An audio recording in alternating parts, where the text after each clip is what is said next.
just give us some of the opportunities that exist in terms of studies and what so forth for a few minutes, and then I'll open up the floor for any questions. Thank you very much. Over to you, Doctor.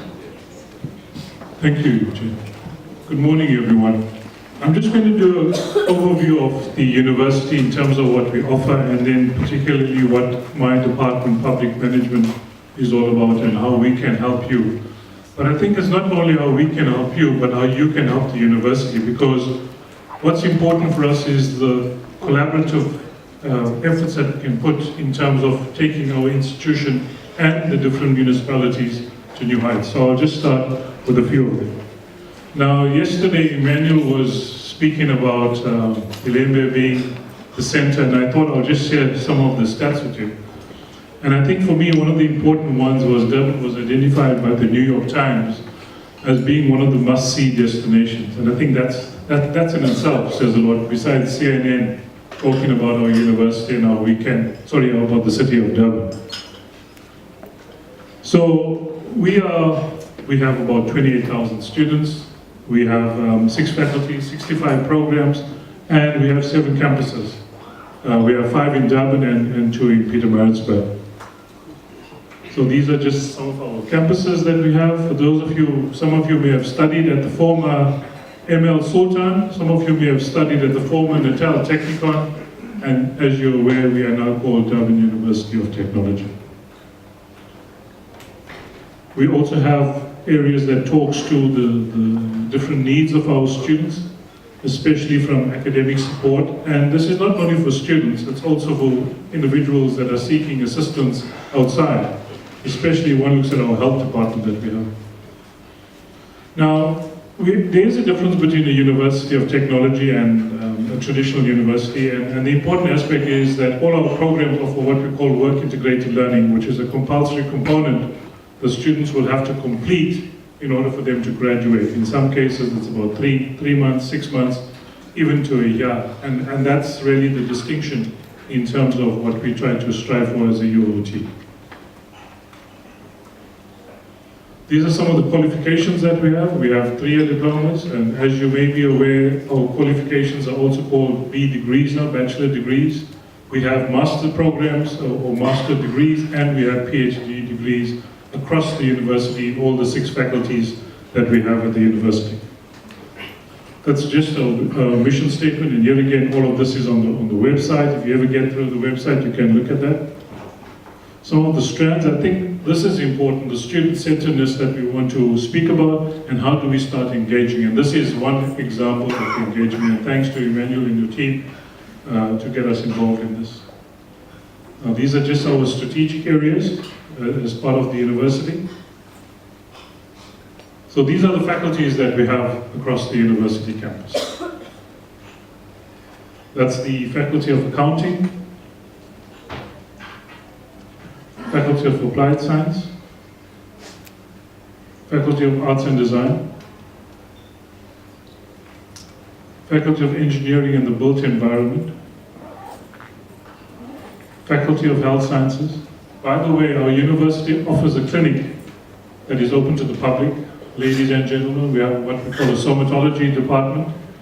Instead of going to, when you want to de-stress, why not choose DUT, especially from the Faculty of Health Science. You can go to have a massage, hot stone therapy, depending what it is. We offer that, even chiropractic, radiography, so these services are available to the public at a very reasonable rate. So this is the faculty that I come from, which is the Faculty of Management Sciences, and these are the programs that we offer. The reason I thought I'll just share with you the different faculties, because I do not believe as an institution that we only should be talking about one particular department. I believe the entire institution can play an important role as we engage in a particular strategic partnership in the different areas. So that was just the rationale for me to show you the different faculties. So now we just want to talk about my department in particular. So this is what we offer, which is called the Highest Certificate Public Administration. We recently ran a program with the Tegwini municipality where we trained 200 students. The program was called Highest Certificate Public Administration, in particular public participation. And I think what's important is how could we extend it to the different municipalities? How you can possibly engage, because I believe there's a strong need for us to engage with individuals, be it public officials, be it community, because this is also part of the IDP that I strongly believe, and we can make a big difference to all of you. We offer the Diploma in Public Administration, which is at NQ level 6. And in particular, we have 4 streams: the local government, supply chain, public management, disaster and risk management. And presently, I think we're the only institution in the province, I'm not sure about KZN, but I know that for a fact we offer disaster and risk management as a specialization. We offer local government as a specialization in supply chain. And I believe, listening from yesterday and even going forward, there's a big demand for us to start engaging in our learners, and in particular, individuals like yourself, because some of you may want to study further, you may have an existing qualification. We could also assist you in that particular regard in terms of the articulation of the courses or the programs that you have completed at the institutions of your choice. We also will be offering what we call the Advanced Diploma. Now, for those of you that may be aware, the BTech degree which was offered will be phased out at the end of next year. Across all universities of technology, there will be no more a BTech degree. And therefore, the rationale of having the advanced diploma, the postgraduate diploma, and then the master's degree. I got some amounts there at the master's and the PhD degree, meaning when you register for the master's program in DUT, students are given 10,000 rand. And then when you register for the PhD, you're also given 15,000 rand. And these are some of the incentives that we have as the institution, but it goes beyond that. You can also apply for other funding from the NRF as soon as your proposal is accepted and as you into your studies. So, what can we do for you and what you can do for us? This is the important part. We could have specialized short courses that speaks to your needs. If one looks at local economic development, yesterday the discussion was about ethics. And I think ethical leadership is an important aspect. Whether you want to talk about municipal finance, whether you want to talk about transport economics or marine economics, there's lots of scope for us to start talking to one another. So what will happen, we will design a program or a short course around your needs. You tell us what it is that you want, and we will work accordingly in terms of that, and we will do the necessary registration with the different professional bodies as well. The Executive Development Program talks to senior managers. As you may be aware, the National School of Government runs these programs right now, and we have a collaboration with them, and we're part of the consortium. The Executive Development Program speaks, there's about 10 modules, and I'll just highlight some of them. One is leading change, or managing change, if you want to call it, which I think is critical in terms of government right now. The other one is on strategic HR, there's one on strategic planning and management, there's one on leadership finance. So there's a whole suite of programs that we can look at, that we can leverage, and we can present it to your municipalities and your departments. Now, it's not what DUT is going to do for you, but what you can do for us as well. We have advisory boards across the university. The advisory boards inform our curriculum to see if our curriculum is relevant to the needs of industry. Whether it's from the health science, faculty of management sciences, whatever department, even faculty of accounting, we like individuals like yourself to offer your services to serve on our advisory board. Unfortunately, colleagues, it's not a paying job. It's where you volunteer your services and offer your expert advice on the curriculum. We would like to invite you to come and do some guest lecturing for us, because we believe there's a strong bond that needs to exist.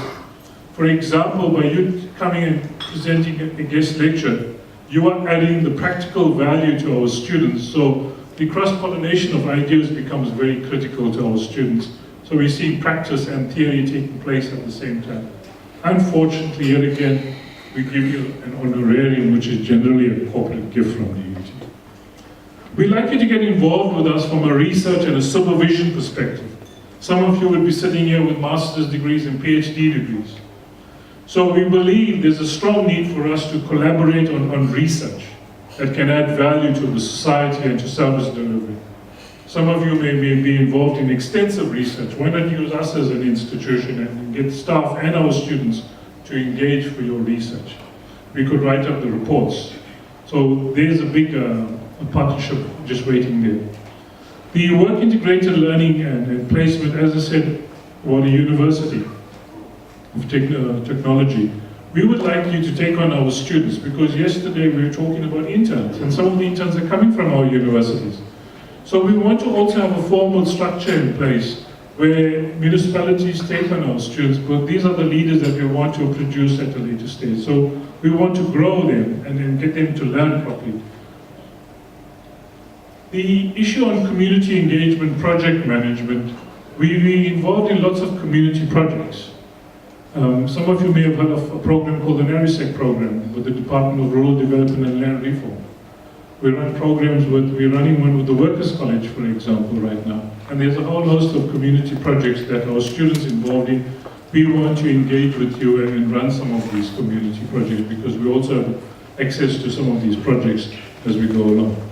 In addition to the community engagement and project management, we would like to collaborate with you to apply for funding from the EU, for example, or for the Kellogg's Foundation or the Ford Foundation.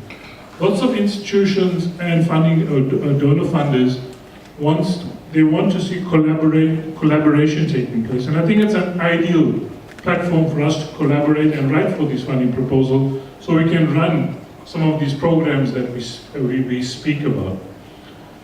We want to engage in benchmarking in the sense that at some point in time, some of you may do international travels. We want to learn from you as well. So when we encourage our students to get involved in the curriculum, we're speaking of an internationalized curriculum as well. And that speaks to our strategic plan of our university.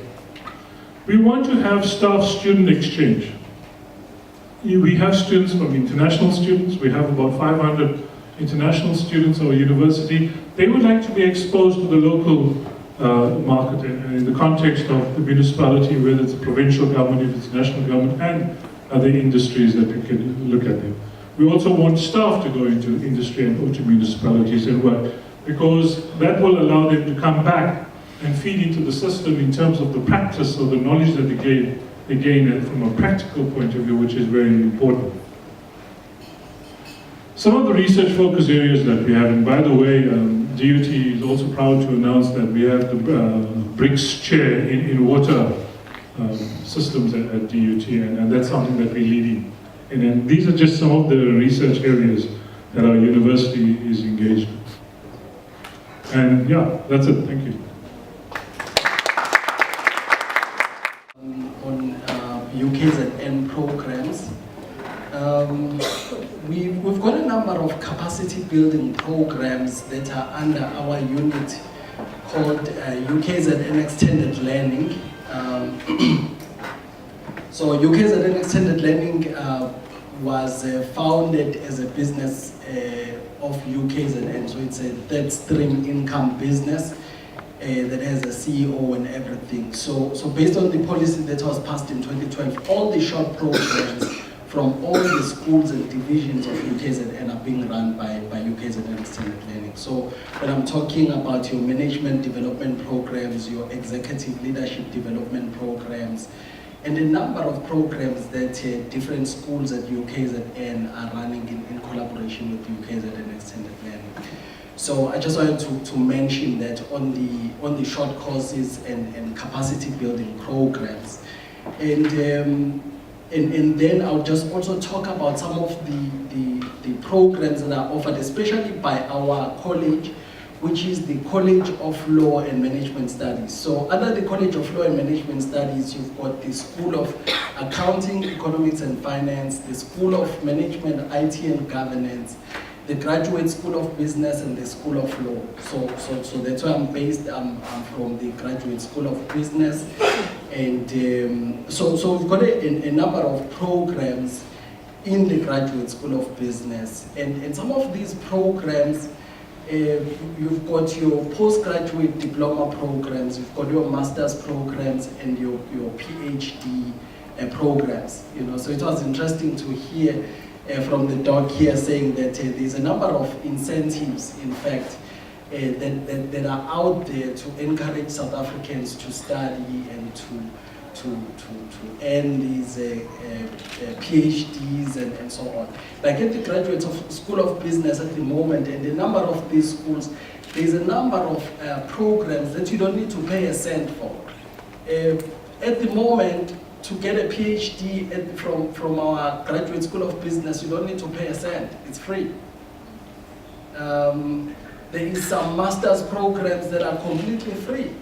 Our MCOM in leadership is completely free if you're doing it full time, and we've got also a postgraduate diploma and a master's in LED that is completely free. You know, there's also other incentives from institutions such as the NRF, the National Research Foundation, and also from the Department of Higher Education. Like at the moment, there's a grant from the NIHSS for people that have enrolled in a PhD. It's 150,000, and it goes directly into your account, and that money is the money that's supposed to assist you with your data collection and so on and so forth, and with your research to get people that will assist you with editing and so on. So, and then we also have programs, some of the programs that would be relevant to most of the people that are sitting here. It's programs that are part of the School of Accounting, Economics and Finance, and we do offer the CTE, but I know some people here, I was talking to some people, they were saying that they are doing it through UNISA, because UNISA has that part-time option, you know, ours is full-time. But what I can say, especially about our programs, and I would encourage people to get into our block programs. We have some programs that we offer in the block format, so which means that you attend only once a month. So the class will start from a Wednesday, a Thursday, a Friday, and a Saturday. But it's only once a month, and that happens over a period of 12 months. So which means that after the 12 months, you would have already earned your postgraduate diploma or your masters. You know, so these are good programs. I think from my side, those were the main points that I just wanted to touch on.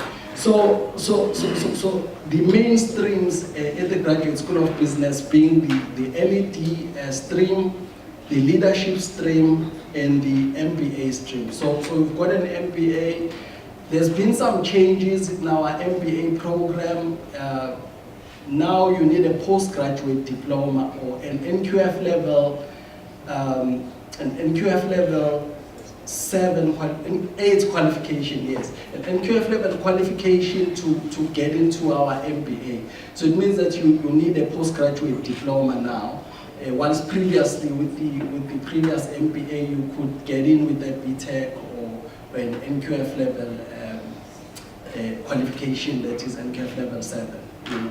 So those are some of the changes, but we do have a postgraduate diploma in business administration, which is usually most people that get into the MBA. If you don't have that honors degree, you can get into the postgraduate diploma, and then you do that 1 year, and then you can get into the MBA.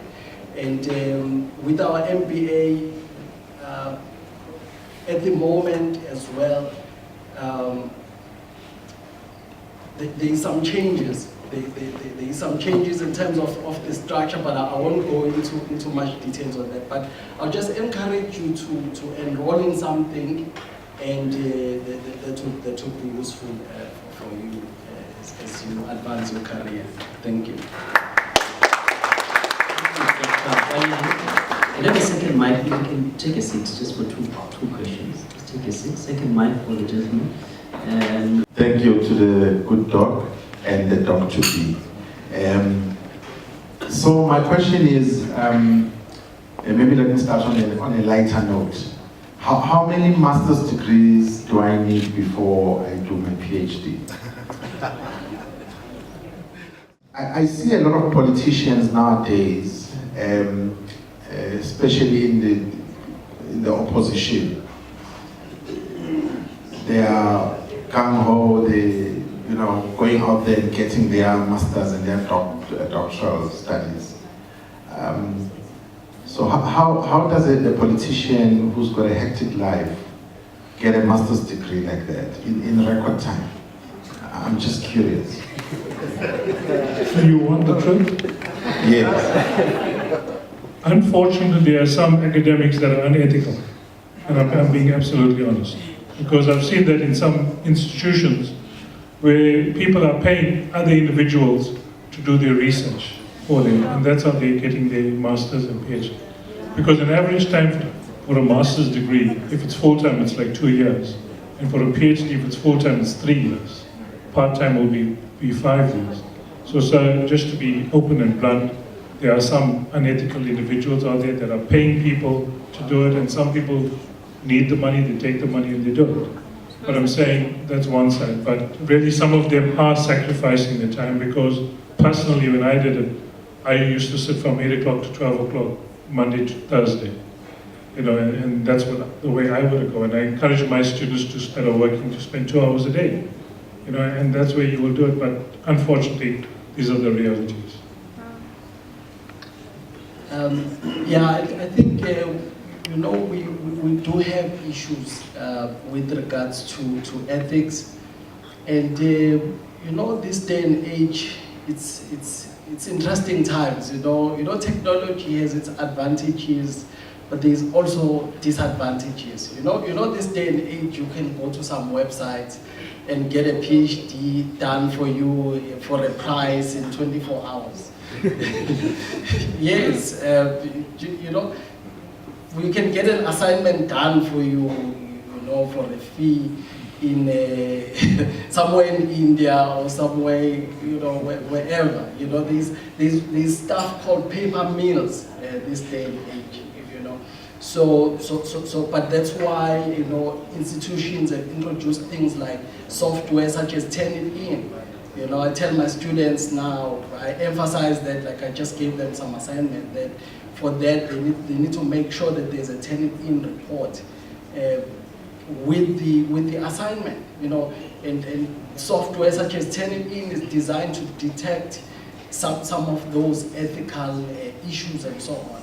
And also I just heard something, in fact, from Limpopo, an academic there, he had been conferred to graduate and everything, only to find that they picked up from his document, the electronic version, that this document was written from somebody else's computer, and then they find out that, there was some ethical breaches there, and the academic ended up not graduating to get their PhD. So the universities are trying to deal with some of those issues. But I just have to say, I forgot to mention that there's a number of people, in fact, I see a number of people that I know that are enrolled in some of the PhD programs. Like Mr. Ndlovu, we were sitting here from Micromega.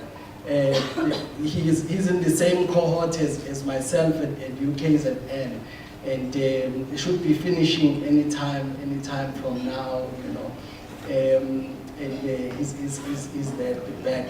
And also I got some inquiries. The CFO of King Cetshwayo municipality, she's looking at enrolling into a PhD program, and I was saying to her, you already have a master's, okay, so why do you need a PhD now, But I was just encouraged to hear, what she had to say, and her, her intention to build some framework in the area of public sector supply chain management, It was like, wow, So that's what we need, I think we've got a big challenge at the moment, If you look at our institutions, the South Africans are not there.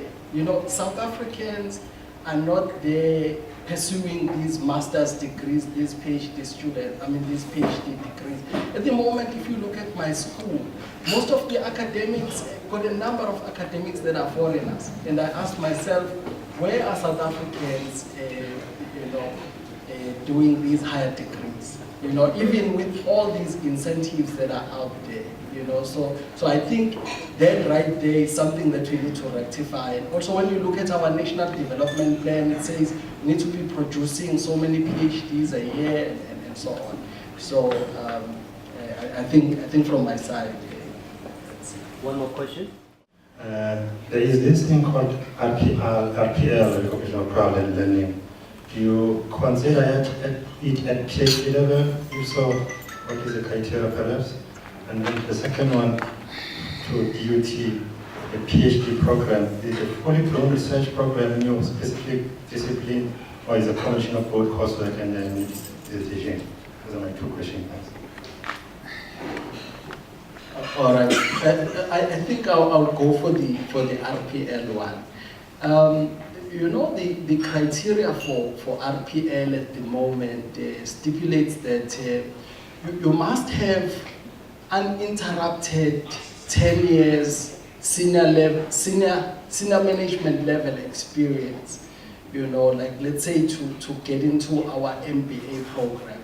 You know, so you can get into the MBA program without even a touch, without any qualification at all. But if you have that experience that can be verified, you know, that uninterrupted experience. But I have to say that now, when it comes to practice, it's a different ballgame, you know, because these DVCs and the committees that are supposed to approve these things, I've seen cases where a person like really qualifies for RPL, but only to find that that RPL is not approved. You know, I think it's easier if, let's say, a case where you have an undergrad degree, maybe a 3-year degree, you're trying to get into a qualification that requires an honors degree.